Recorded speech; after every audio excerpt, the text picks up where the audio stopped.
當初次接觸你，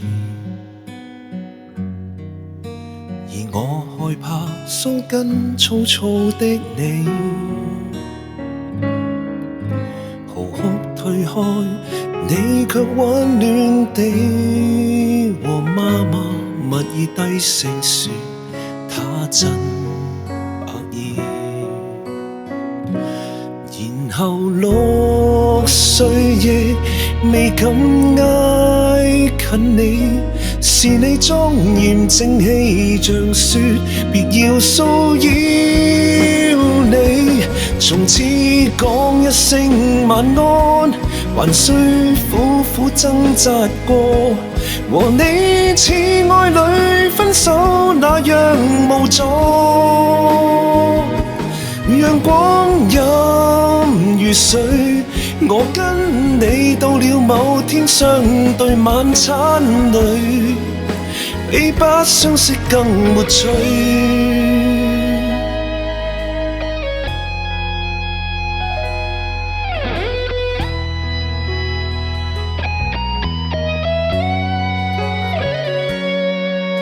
10年後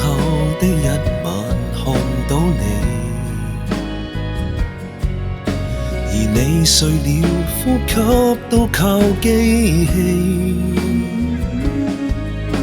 微溫兩手到我親切地來捉起，在你身邊說別要別離。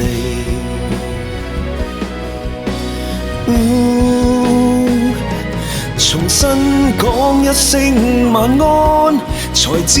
今天的你我無法訴說個開心故事回望，奪出的淚水，我知道與你這天相對瞬間裏，置身黑色派對。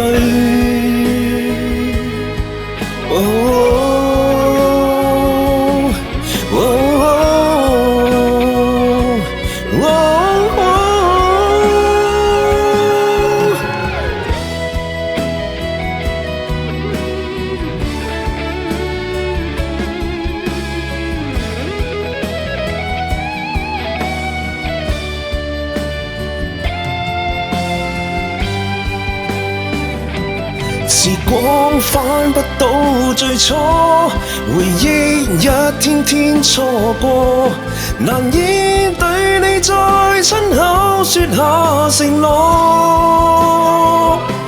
但心聲藏於我心裏暗暗見的堡壘，抹不去錯失中的過去。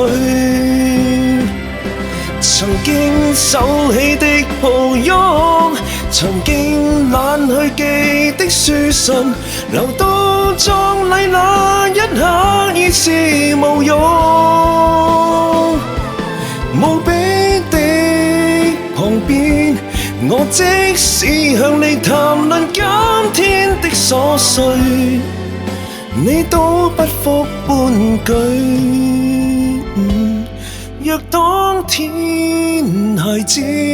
懂得將我愛你這一句豁出去，或會拉近差距。